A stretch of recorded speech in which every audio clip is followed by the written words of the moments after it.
Bom, bom dia para quem está em casa aí. Estava fazendo uma atividade aqui. Vou convidar vocês a abrirem a Bíblia em 2 Samuel 21.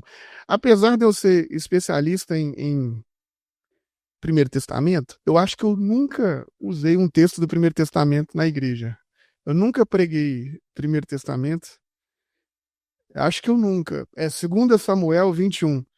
E eu costumo não pregar porque, primeiro, os textos do Primeiro Testamento, para a galera que usa a Bíblia física, costuma ser mais difícil de achar. E depois que eu acho tão bonito a perspectiva dos evangelhos que na maioria das vezes para não dizer que eu acho que todas as vezes que eu preguei na minha vida estava sempre entre Mateus, Marcos, Lucas e João. Nunca, bom, eu não lembro nunca de eu ter pregado nada sobre as cartas de Paulo, nada sobre o Primeiro Testamento. Eu não, eu acho que eu não fiz assim, acho que é a minha primeira vez. Só que eu acordei pensando em falar com vocês sobre Mateus 22, que é um texto muito bonito de um rei que propõe uma festa e o povo despreza ele. Aí ele manda o pessoal ir pegar a galera da periferia para vir para a festa. É uma parábola de Jesus, que é uma parábola que Jesus está falando para os fariseus, para os donos da religião. Mas aí na hora que eu estava aqui, eu fiquei com vontade de falar desse texto. E aí é uma loucura que eu vou falar de um texto que eu nem tem anos que eu não leio ele, e é isso. E seja o que Deus quiser aí, espero que a loucura não seja tão grande. É 2 Samuel 21, capítulo 21. Olha só que coisa interessante. É, e houve nos dias de Davi, todo mundo achou isso? 2 Samuel 21? Se eventualmente, viu, se vocês quiserem ficar de frente para não ficar de lado e não ficar de torcicolo, vocês podem ficar à vontade, tá? Não precisa de. Enfim, vocês estão em casa aí. E houve nos dias de Davi uma fome de 3 anos consecutivos. E Davi consultou ao Senhor. E o Senhor lhe disse: é por causa de Saul e da casa sanguinária que matou os gibeonitas. Então chamou o rei aos gibeonitas, e ele lhes falou: ora, os gibeonitas não eram filhos de Israel, mas do restante dos amorreus. E os filhos de Israel lhe tinham jurado. Porém, Saul, no seu zelo à casa dos filhos de Israel e de Judá, procurou feri-los. Versículo 3. Disse, pois, Davi aos gibeonitas: o que queres que eu vos faça? E que satisfação vos darei para que abençoe a herança do Senhor? Então os gibeonitas disseram: não é prata nem ouro que temos questão com Saul e com a sua casa, nem tampouco pretendemos matar pessoa alguma de Israel. O que, pois, que vocês querem que eu faça? E disse ao rei: o homem que destruiu e intentou contra nós, de modo que fôssemos assolados sem que pudéssemos subsistir em tempo algum em Israel. Dê seus filhos e nos deis 7 homens para que os enforquemos ao Senhor em Gibeá de Saul, o eleito do Senhor. E disse o rei: eu os darei.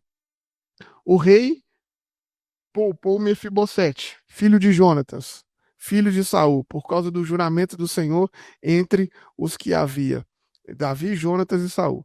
Mas o rei dos filhos de Rispa, filhos de Aia, que tinha tido Saul e Armone e Mefibosete, como também 5 filhos da irmã Mical, filha de Saul, que tivera Adriel, filho de Barzilai e Meolatita, e os entregou na mão dos gibeonitas, os quais enforcaram no monte perante ao Senhor.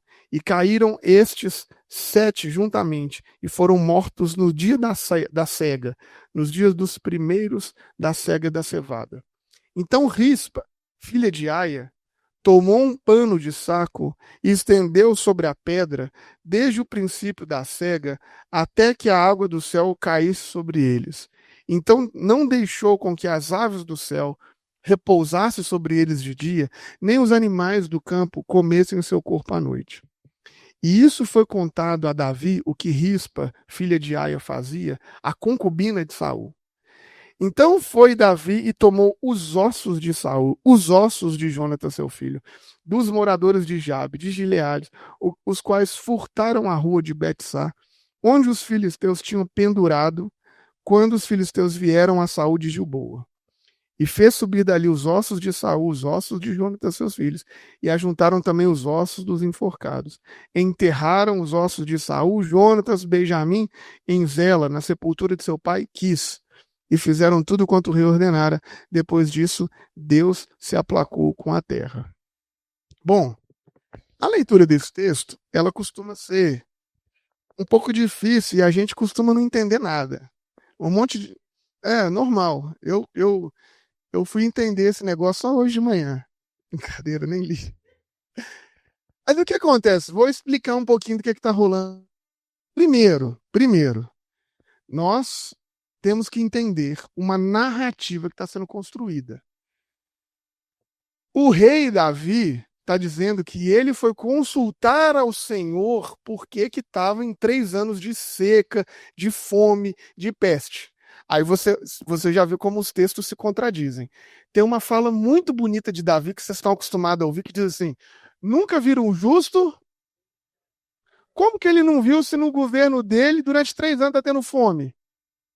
Oi, o que acontece, gente? Então, o que eu quero falar para você é o seguinte: o mundo todo não era justo. É o que eu estou falando. A Bíblia é inspirada por Deus? Óbvio que é, meus amores. Mas entenda, não se iluda, não leia a Bíblia de maneira literal. Todo texto tem uma construção, quer contar uma história. Então é óbvio que o Davi nunca viu um justo mendigar o pão. Ele nunca saiu do palácio, uai. Lá na corte, lá no palácio, ninguém passa fome, não. Uai. Quem está passando fome é nós aqui da periferia, que estamos aqui para fora. Lá no Palácio da Alvorada, lá, aonde o Lulinha tem a zema dele lá, você acha que alguém lá passa fome? Não, quem passa fome é nós aqui, que estamos quebrados. Então você tem que sempre entender que tem uma ideia de uma construção de um texto. E aqui, o que acontece? A terra estava numa seca danada, numa fome danada, uma grande fome no grande governo do grande rei Davi. Então, para eles relatarem isso aqui, a fome era cabulosa. Porque o que eles puderam fazer para colocar Davi como grande, eles colocaram. Então, para essa fome estar aqui, é porque ela foi uma fome. E aí, o que acontece? Como que o texto narra? Davi foi perguntar a Deus o que estava acontecendo para ter tanta fome. E aí Deus fala: o que está acontecendo é que Saul matou um monte de inocente e por isso a terra não está dando mais o fruto para vocês. Gente, isso é bonito, mas isso é uma linguagem teológica. Nós temos um rei, um monarca, um cara que decide sozinho. Aí quando você constrói que ele foi consultar a Deus, é para aliviar as decisões desse monarca. Não é ele que está decidindo, é Deus que está decidindo. Ele está só obedecendo Deus. Então, assim, é uma construção desse povo para ficar passando pano para aquela figura davídica extraordinária. Inclusive, os evangélicos aí na Marcha para Jesus estão com bandeira de Israel, diz o quê? Mano, os caras de Israel lá em Jerusalém estão esperando Davi voltar até hoje. O Messias para eles não é Jesus Cristo, o Messias para eles é o Davi, forte, poderoso. Então, assim. Então, aqui é uma construção. Não vim falar sobre isso, mas só para vocês entenderem. O que a gente está vendo de sionismo hoje não é de hoje, não, irmão. Tem 4.000, 5.000 anos de sionismo, da ideia de construir um grande império. Então, é isso. E aí o que acontece? Presta atenção. Os gibeonitas, que é esse povo aqui, o que eles eram? Eles eram gente cananeu, gente da terra, que estava na terra antes do povo que saiu do Egito chegar. Quando esse povo chega lá, o encarregado da obra lá, que era Josué, faz um combinado. Ó, eu possuí a terra, eu ganhei tudo aqui. Vocês, inclusive, lembram da musiquinha, né? Vem com Josué lutar em Jericó.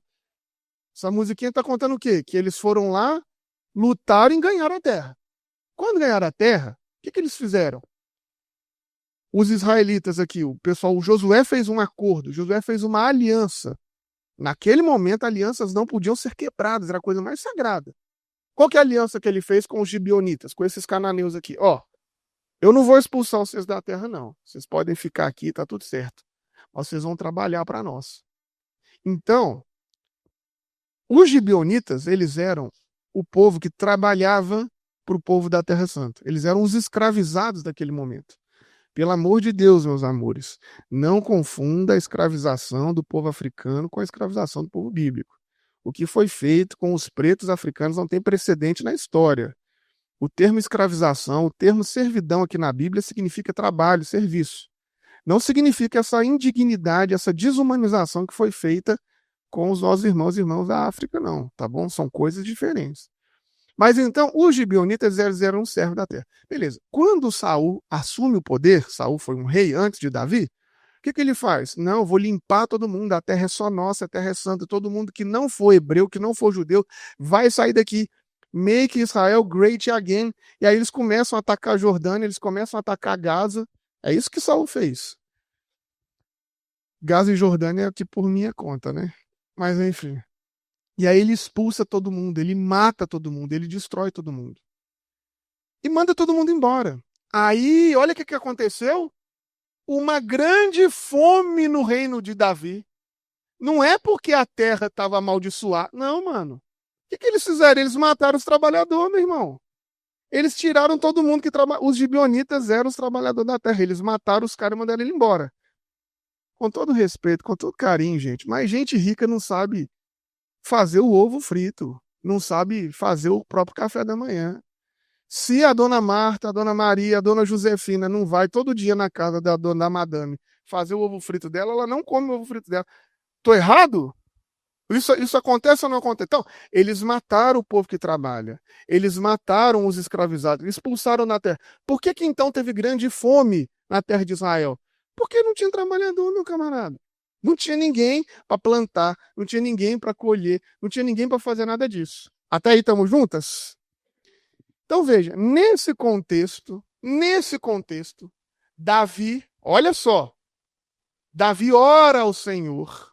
Veja como é que é bonito você entender a Bíblia, mas você entender geopolítica, né? E o Senhor fala assim: foi o Saul que fez uma cagada aí. Ah, desculpa, foi o Saul que fez uma bobagem aí. Você precisa de resolver a bobagem do Saul. O que Davi vai fazer então? O texto fala que ele vai, procura os gibeonitas, ou seja, Davi entra no aviãozinho da FAB e vai lá discutir geopolítica. O que a gente precisa fazer para vocês voltarem a trabalhar para nós? Porque nós estamos com fome. Os gibeonitas falam assim: a gente não quer dinheiro, não, a gente não quer nem ouro, nem prata, nem nada disso. Nós somos dizimados por Saul. A única coisa que a gente quer é justiça, porque vocês acabaram com a gente, vocês estão matando crianças, adolescentes, vocês destruíram a gente. E aí, o que Davi fala? O que vocês querem? Aí eles falam assim, ó: nos deem 7 descendentes de Saul para que a gente possa sacrificá-los, eliminá-los, matá-los eles em justiça. Essa aqui, gente, é uma justiça que não faz mais sentido no nosso mundo. Mas nós estamos falando de um texto de quase 4.000 anos atrás. Então, na cabeça deles, se Saul acabou com todos os nossos antepassados, me dê aí também a linhagem de Saul para eu acabar com eles, aí volta a ter paz. Será que você acha que Davi ia conseguir fazer isso se ele não colocasse isso na conta de Deus? Você acha que se ele pega 7 descendentes de Saul, manda para os gibeonitas, que a gente... Se ele manda esses caras lá para os palestinos lá e... Não, mano, então ele tinha que falar, foi Deus que mandou. Por isso o texto é bonito de falar, Deus mandou Davi entregar e tal. Por quê? Porque se Davi faz isso sem colocar na conta de Deus, o povo de Israel destruía o próprio Davi, irmão. Tá maluco? Vai entregar aqui os filhos do rei na mão desses inimigos? Não, não pode. Então, coloca Deus para a história funcionar. E aí, mas eu não queria falar disso, eu quero falar sobre outra coisa. Mas aí ele entrega, e esses 7 descendentes de Saul são enforcados numa pedra e são deixados no meio do deserto, no meio da pedra, como nada, para ser comido pelos bichos, como qualquer malfeitor, como qualquer pessoa que não tem a menor prestígio social acontecia. Pegava os piores seres humanos e enforcava e deixava ao relento, porque esse povo é tão ruim que não merece nem ser enterrado. Os bichos é que tem que comer, o urubu que come, a hiena carniceira lá, sei lá que come, nem sei sobre a fauna de Israel, mas era isso. Aí entra o que eu queria falar para vocês hoje. Eu acordei com o nome dessa mulher na cabeça. Quantos anos que eu não escuto falar dessa mulher? Quantos anos? Talvez você nunca escutou, mas é sobre ela que eu quero falar, porque eu, em particular, na minha vida, eu não tenho muita coisa mais assim de esperança, de alegria. E às vezes, quando eu estou nesse fundo do poço, assim, como o Edson, como o Luiz Carlos, como eu acho que eu sempre me lembro dela, e essa mulher, ela sempre me faz acender, que é essa mulher que está aqui, que é a Rispa. O texto fala sobre Rispa. Talvez você nunca ouviu falar dela, não sei. Muito provavelmente não. Ninguém quer falar sobre mulher, que dirá uma mulher que é quase, sei lá, quase inexpressiva no texto. Mas o texto fala sobre Rispa. E o exemplo de Rispa é extraordinário. Rispa era concubina de Saul, ou seja, ela era mulher de Saul, mas ela não tinha os mesmos direitos de um casamento. E 2 filhos de Rispa estavam nesse número aí dos 7 que foram enforcados e deixados ao relento. Só que o texto aqui fala para nós que quando isso aconteceu, Rispa foi junto com os filhos. E quando eles foram assassinados, enforcados, deixados na pedra, essa mulher, ela vai e ela constrói um acampamento do lado do corpo dos filhos dela. E ela arruma um pano de saco, o texto está falando aqui, ó, no versículo 10. Então Rispa, filha de Aia, tomou um pano de saco, estendeu sobre a pedra, desde o início da plantação da cevada até quando vinham as chuvas, e não deixou que nenhuma ave dos céus pousasse sobre ela, e nenhum animal do campo à noite comesse o corpo deles. Então, assim, Rispa, ela foi lá no corpo dos filhos, que também estavam sofrendo injustiça, que também estavam sofrendo violência. Ela foi sobre a morte e ela fez um acampamento na morte para resgatar a memória, para resgatar a história. Rispa, ela não gritou, ela não fez uma manifestação, ela não juntou. Aliás, até ela nem podia fazer nada. Ela estando ali do lado dos corpos ali, ela estava infringindo uma lei, um acordo geopolítico entre Davi e os Gibeonitas. Ela podia estar sendo enforcada junto. Ela estava fazendo uma desobediência civil àquilo que estava tudo sendo arquitetado. Mas ela não estava nem aí, mano. Ela falou: não, essa dor, esse sofrimento, esses filhos, eles são meus. Eles não vão vilipendiar esses corpos dos meus filhos. A dor e o sofrimento bateu, eu estou lidando com o luto, mas eu não vou deixar com que esse luto se torne uma desgraça. Eu não vou deixar que o corpo dos meus filhos seja destruído a qualquer custo. Ela montou um barraco do lado dos corpos e fez uma vigília para não deixar que nada acontecesse com o corpo desses caras. Ela estava enfrentando um rei poderoso, assassino, Davi. Ela estava enfrentando a raiva dos Gibeonitas, mas ela não arredou o pé do corpo dos filhos dela. Ela não foge, ela fica, ela não vai embora, ela aguenta. A cena, gente, essa cena é uma cena brutal. Você imagina o que é você lidar todos os dias com a putrefação dos corpos dos seus filhos e você tá ali, porque você não pode tirar esse corpo do lugar, mas você também não quer que esse corpo seja tratado com a indignidade maior do que já está sendo. E ela não fica ali 1, 2, 3 dias, não. Ela fica ali um período inteiro, sei lá, 4, 5 meses, até que a chuva começa a cair. Imagina esse corpo putrefando ao lado dela e todos os dias ela olhando para aqueles filhos. E ela não grita, ela não esperneia, ela fica, ela mantém. E assim, às vezes na minha vida em específico, e eu não estou nem falando mais para vocês, estou falando para mim, assim, eu tenho que lidar com tudo podre mesmo, com tudo putrefando, com tudo ao meu redor, destruído, com mau cheiro, com mau corpo, e às vezes mesmo assim eu tenho que ficar. Às vezes mesmo assim eu não tenho opção de sair. Às vezes mesmo assim eu não tenho a possibilidade de romper, porque eu tenho a esperança de que mesmo quando tudo está podre, mesmo quando está tudo destruído, eu ainda vou conseguir dar dignidade para esses corpos destruídos. A dignidade que é minha, mas a dignidade que é deles também. Sabe, assim, eu acho é, é, maravilhoso você ver o grito de Rispa, que é um grito do silêncio, mas é um grito que não cala. De gente que não quer desistir, de gente que não importa o que está acontecendo, mas assim, a minha desobediência civil é estar aqui sendo o que eu sou. O que eu sou? Eu sou mãe desses meninos, eu tenho o direito de enterrá-los, mesmo que você, grande Davi, mesmo que você, Gil Bonitas, achem que eles não são o que eles são. Isso não importa para ela. Para ela são os filhos dela. E eu acho que na nossa vida isso acontece o tempo todo. As pessoas olham para nós como gente ruim, como gente putrefada, as pessoas olham para a gente como se a gente fosse muito pior do que nós somos. As nossas situações, às vezes, elas não são enxergadas e a gente vai lidando com isso da maneira que dá conta, e chega um momento que a gente, às vezes, até pensa que, caramba, aonde está Deus nesse negócio? Você imagina para uma mãe vendo os filhos, onde está Deus nesse negócio? Né? Quem de nós não fica assim, cara, não é possível que Deus exista. Não é possível. Olha o que está acontecendo com as crianças na Palestina. Não, Deus não pode estar nesse negócio. Fora quando isso não é com a nossa própria vida.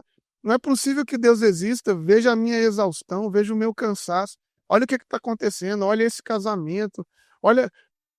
Gente, a vida da gente, em vários momentos, é sobre isso. A gente olhar e não ver esperança, a gente olhar e não ver lugar, e a gente querer desistir de tudo, e a gente falar, caramba, virou tudo cadáver mesmo. Tá tudo acabado, não tem chance. Sabe assim? Você pensar, por que você vai ficar 4, 5 meses aí do lado desse corpo, irmão? Seu menino já morreu. E às vezes a nossa vida é isso. Por que você vai ficar 3 anos em Belo Horizonte, Edson? Para quê? Sabe? É sobre isso, às vezes. Por que você vai fazer? Mano, porque não importa quais são essas circunstâncias do agora, a gente tem a esperança que Deus vai transformar essa narrativa desumana em uma narrativa digna. A gente é teimoso como a rispa que não quer abrir mão da perspectiva de imaginar que Deus pode mudar todas as coisas. Por quê? Porque eu não. Deus pode mudar todas as coisas porque você está ali lutando sem desistir, porque você não abre mão de ser o que você é. O rei Davi é um assassino atroz. Os gibeonitas são outros assassinos atrozes. Mas eu só sou uma mãe. E eu não vou deixar de abrir mão de ser essa mãe que quer dar dignidade para os seus filhos. Sabe, eu acho que é muito sobre isso, assim, a minha estadia, as coisas que estão acontecendo são ruins, são cruéis, mas eu não vou me tornar mal e maldoso porque o mundo é mal, porque o mundo é maldoso. Eu não vou me tornar pior porque tudo ao meu redor é pior. Eu não vou agir com desonestidade porque tudo ao meu redor me promove a ser desonesto. A desobediência calada da rispa, assim, essa mania dela de não desistir, de não ir embora, de simplesmente ficar, às vezes é o que marca muito a minha vida, que marca muito a minha existência. Eu pensar que ela revolucionou um reino, que ela fez um conflito diplomático entre os gibeonitas e o Israel, que ela fez Davi ter que engolir esse acordo esdrúxulo que ele fez e ter que ir lá dar um funeral digno, tanto para os filhos dela quanto.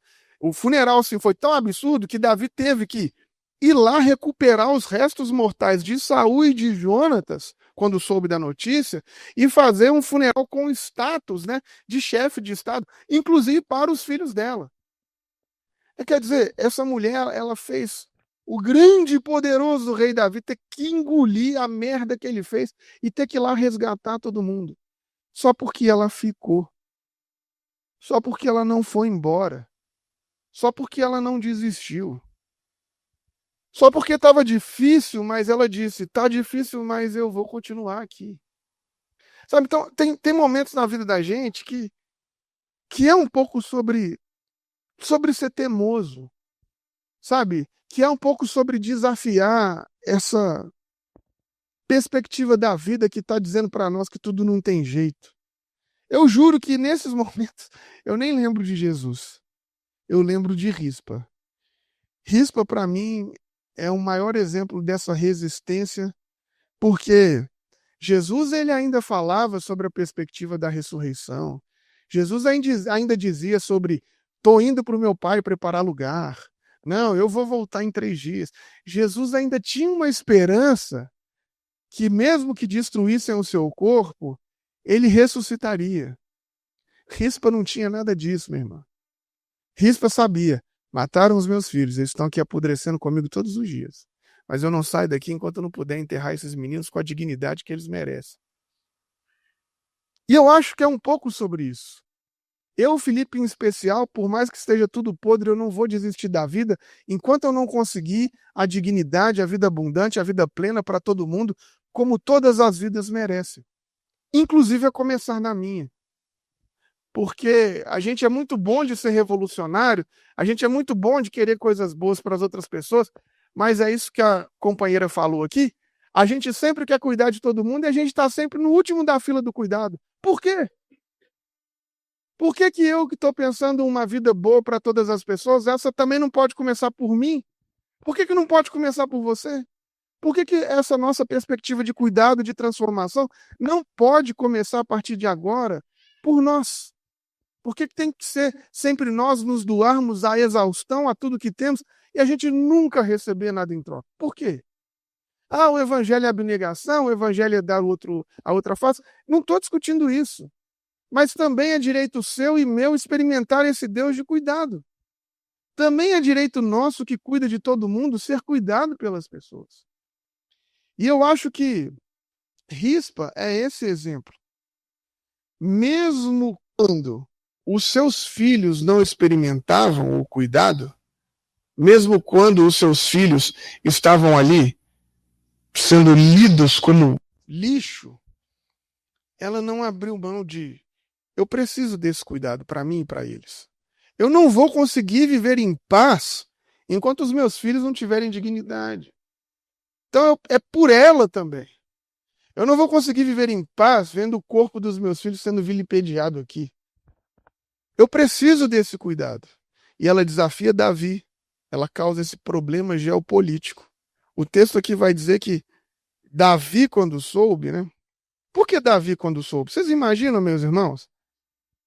A notícia se espalhando. Cara, esquece a população, pensa só na cúpula.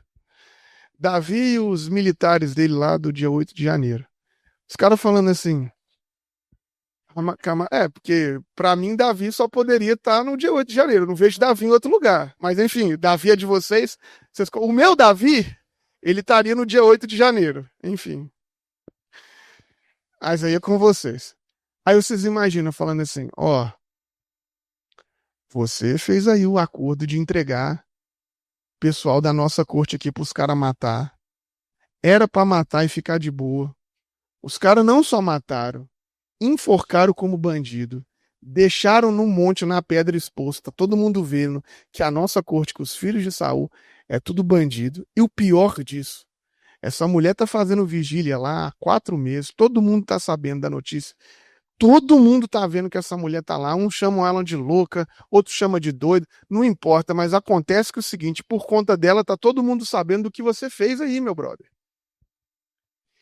Aí, o texto vai dizer que, versículo 12. Então foi, versículo 11. E foi contado a Davi o que fizera Rispa, a concubina de Saul. E foi Davi, tomou os ossos de Saul, os ossos de Jonatas, seu filho, dos moradores de Jabe, Gileade, os quais furtaram da rua de Betman. Gente, traduzindo para vocês aqui, os caras fizeram uma incursão militar. Foram até esse Jabe, Gileade, onde eles estavam lá, entraram, invadiram e recuperaram os restos mortais de Jonatas e Saul. Então, essa mulher produziu uma guerra. Aonde os filisteus tinham pendurado os restos de Saul, em Gilboa. Ou seja, quando Davi soube, esse negócio ficou tão mal para ele, mas tão mal para ele, pegou tão mal esse negócio que ele tinha feito, que ele teve que ir lá e invadir o Irã. E aí ele teve que ir lá e invadir recuperar os ossos. Aí, no versículo 13, subiram dali os ossos de Jonas e seu filho, ajuntaram também os ossos dos enforcados. Então, o que ele estava fazendo é, agora eu vou ter que dar uma honraria para esse povo que eu desonrei. E aí enterraram Jonas e Saul, né, e os enforcados, os filhos de Rispa. Então, assim, esse investimento na vida, mesmo quando ela é morte, essa ausência de vontade de desistir, essa potência da existência, mesmo quando já morreu, não importa, mas eu não desisto, que Rispa me traz, que me faz pensar que é isso que move o mundo. É isso que move todas as coisas. A nossa energia de não desistir daquilo que a gente acredita. A nossa energia de não desistir daquilo que a gente é. Não importa se para você está morto, não importa. Importa que eu sou aquilo que eu sou. Eu sei da minha consciência, eu sei dos meus valores, eu sei daquilo que eu estou buscando. As ações adversas, os campos materiais podem estar todos contrários. Não importa. Eu sei aquilo que eu quero, eu não vou desistir. Eu acho que essa força de não desistir, mesmo quando tudo está nos esmagando, para mim, é essa a força que move o mundo. Essa força que move todas as coisas. O testemunho de Rispa foi tão grande que ela constrangeu um reino inteiro.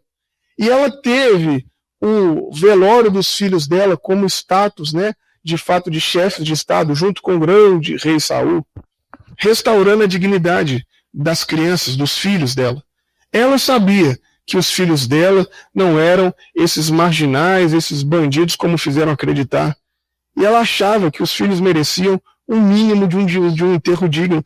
E eles tiveram um enterro digno muito maior do que ela poderia imaginar. Constrangendo Davi, constrangendo toda a cúpula a ir lá e resgatar. Agora veja que coisa interessante. Olha, no versículo 14. Enterraram os ossos de Saul e Jonatas, seu filho, na terra de Benjamim, em Zela, a sepultura do seu pai Quis. Fizeram tudo quanto o rei ordenara. Davi, obviamente. Depois disso, olha essa coisa interessante. Deus se aplacou com a terra. Então, quer dizer, depois disso, a fome acabou. Deus se aplacar com a terra é a linguagem mitológica, é a linguagem narrativa para eles falarem assim, cessou o conflito político.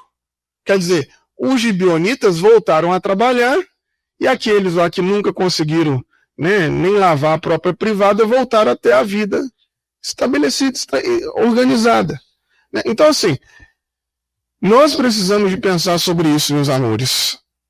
As aflições que nos apertam, a vida que nos constrange, as circunstâncias diárias da nossa existência, às vezes faz a gente pensar que está tudo morto, que está tudo destruído, que está tudo acabado.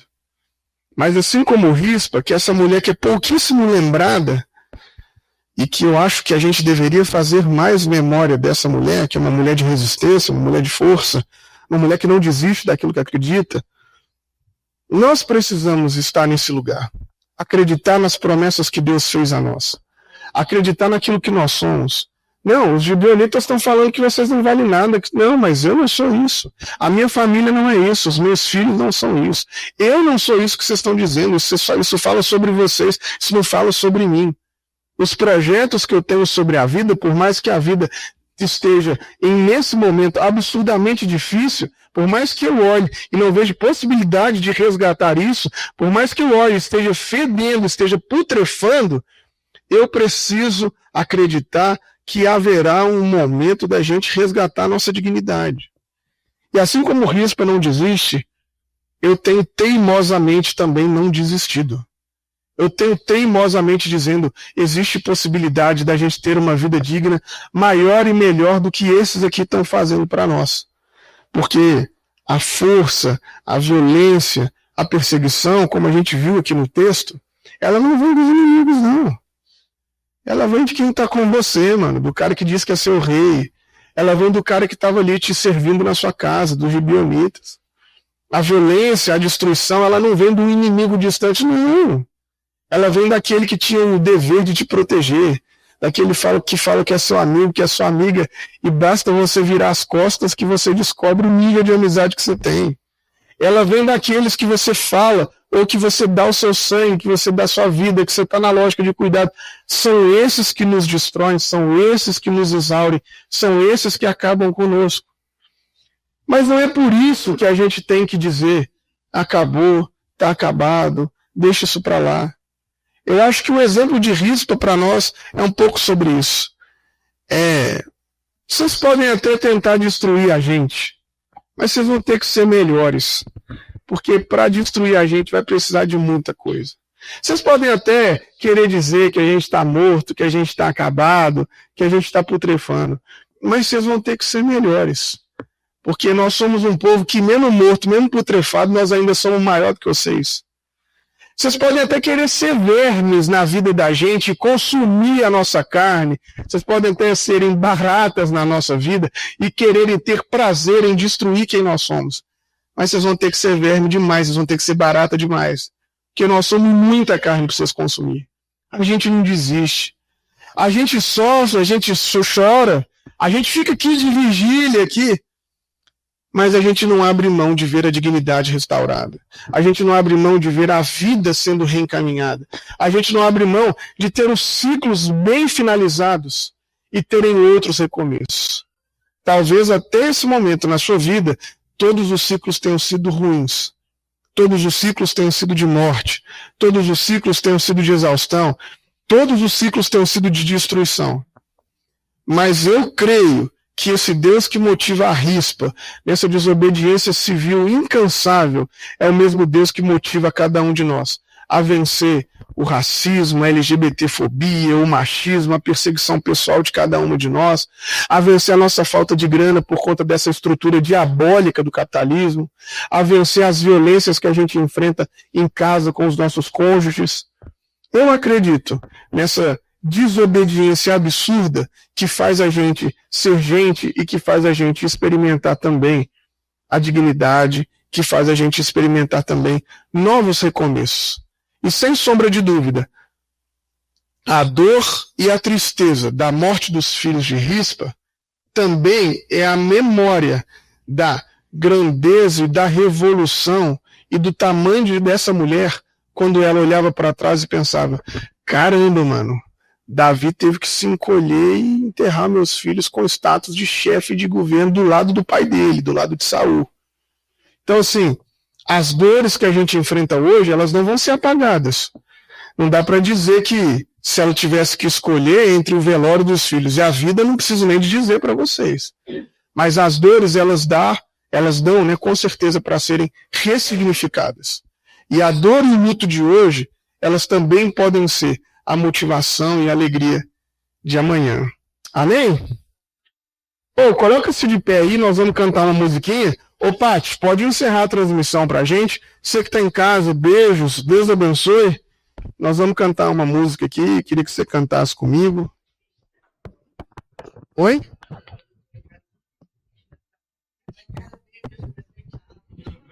Tchau.